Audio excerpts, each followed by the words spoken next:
Shabbat Shalom Mevorah, j'espère que vous allez bien, que vous avez passé une bonne semaine. Parachat de cette semaine, Parachat Shelach Lecha. Encore pour nous les Français c'est Shelach Lecha, pour les Israéliens c'est Parachat Korach. Mais le Dvar Torah il est beau pour les deux pays, comme je vous ai dit ces deux dernières semaines. Dans la Parachat de cette semaine, la Torah nous dit que à la demande du peuple juif, Moshe Rabbeinu il décide d'envoyer des explorateurs afin d'espionner la terre d'Israël. Moshe Rabbeinu il n'envoie pas n'importe qui. Il choisit 12 personnes, les 12 chefs de tribu. La Torah elle témoigne sur eux. Kula Manashim, c'était tous des tzadikim. Il n'y avait pas plus fort qu'eux, il n'y avait pas plus grand qu'eux sur les 600 000 juifs qu'il y avait dans le désert. Nos 12 explorateurs, ils partent en Israël durant 40 jours, ils explorent la terre. Au bout du 40e jour, ils reviennent dans le désert, dans le camp des juifs. Tout le monde s'attend avec impatience d'écouter ce qu'ils ont vu en Israël. Et malheureusement, à la surprise générale, au lieu de parler du bien sur la terre, que Akadosh Baruch Hu décide de donner au peuple juif, la terre que Akadosh Baruch Hu l'a promis à Avraham, Yitzhak et Yaakov, malheureusement, les explorateurs, ils reviennent et ils critiquent la terre d'Israël. Akadosh Baruch Hu, il est tellement déçu du comportement, non seulement des explorateurs, mais des juifs qui se mettent à pleurer pour rien. Alors que sur les 12 personnes qui sont parties, il y en a 2 qui ont défendu Kalev et Yoshua. Qu'Hachem dit à Moshe Rabbeinu, Moshe, ils ont pleuré pour rien. Et bien maintenant, à partir de maintenant, à cette date, ils vont pleurer pour quelque chose. Moshe, quelle date on est? On était le 9 Av. Et Hachem, il a dit à Moshe Rabbeinu, jusqu'à Mashiach, tous les 9 Av, ils vont pleurer. Et on sait comme quoi le 9 Av, on a eu la destruction du premier Beth Amikdash, la destruction du deuxième Beth Amikdash, et tous les problèmes du peuple juif, ils ont commencé le 9 Av. À Botaï, tous les Mefarshim me posent une question que je voudrais vous poser aujourd'hui. Comment ça se fait que 12 tzadikim, 12 personnes qui étaient proches d'Hachem, les meilleurs des 600 000 juifs, comment ça se fait qu'ils ont pu critiquer la terre d'Israël? Alors ok, ils ont peut-être vu des choses qui n'allaient pas, mais de là à venir critiquer la terre, de là à dire comme quoi il y a des géants, la terre est imprenable, Akadosh Baruch Hu, de là faire peur à tout un peuple. Pourquoi? Comment des gens si grands, ils ont pu tomber si bas? Parmi toutes les réponses qu'il y a eu une réponse du Rabbi Lubavitch qui est simplement magique. Le Rabbi dit, pour comprendre la faute des Juifs dans le désert, il faut comprendre leur situation dans le désert. Comment les Juifs, ils étaient dans le désert? Comment ils vivaient?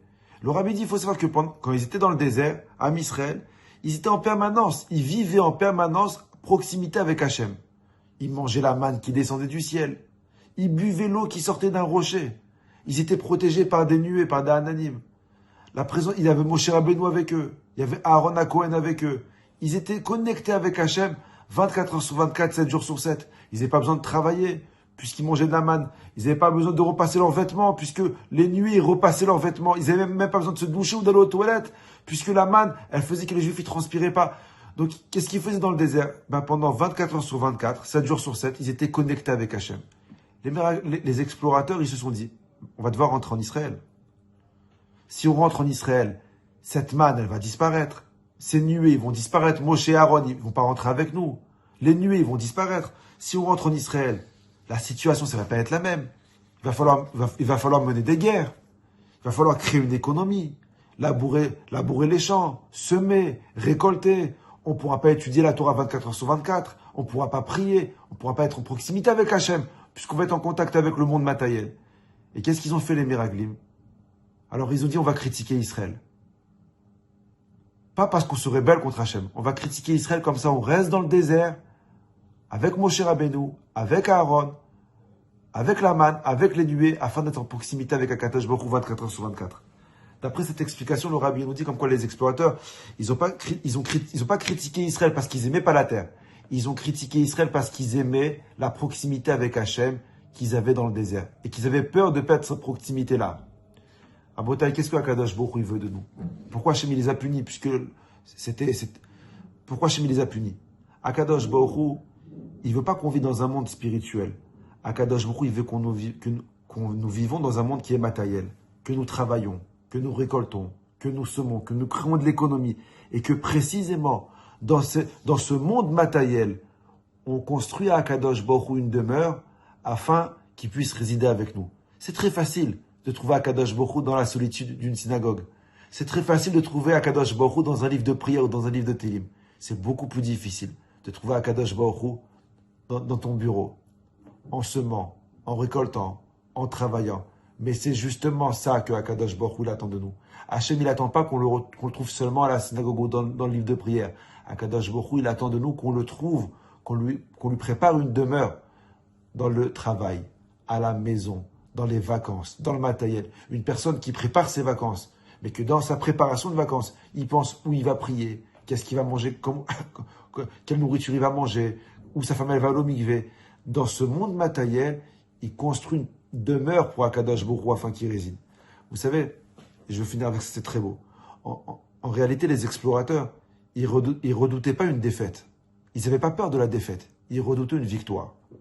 On connaît tous la peur de l'échec. On a tous peur, la peur de l'échec, que cette peur, elle nous emprisonne de sortir de notre zone de confort.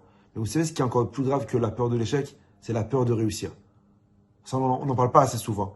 Parce que la réussite, elle apporte de nouvelles responsabilités, de nouvelles attentes vis-à-vis des gens, de nouveaux défis. Et les gens, malheureusement, des fois, ils ont plus peur de réussir que d'échouer. C'est quoi la solution, que ce soit la peur de l'échec ou la peur de la réussite? Fin de la paracha de cette semaine, les tzitzit. Akadosh Baruch Hu t'ordonne. Quand tu as un problème, quand tu as une peur de l'échec, de la réussite, lève les yeux vers le ciel et dis-toi comme quoi c'est Akadosh Baruch Hu qui gère tout. La réussite ou l'échec, elle dépend dans ses mains. Ton travail à toi, c'est de lui créer une demeure dans tout ce que tu entreprends. Wa chava hatzlacha, à la semaine prochaine. Amen, amen, amen.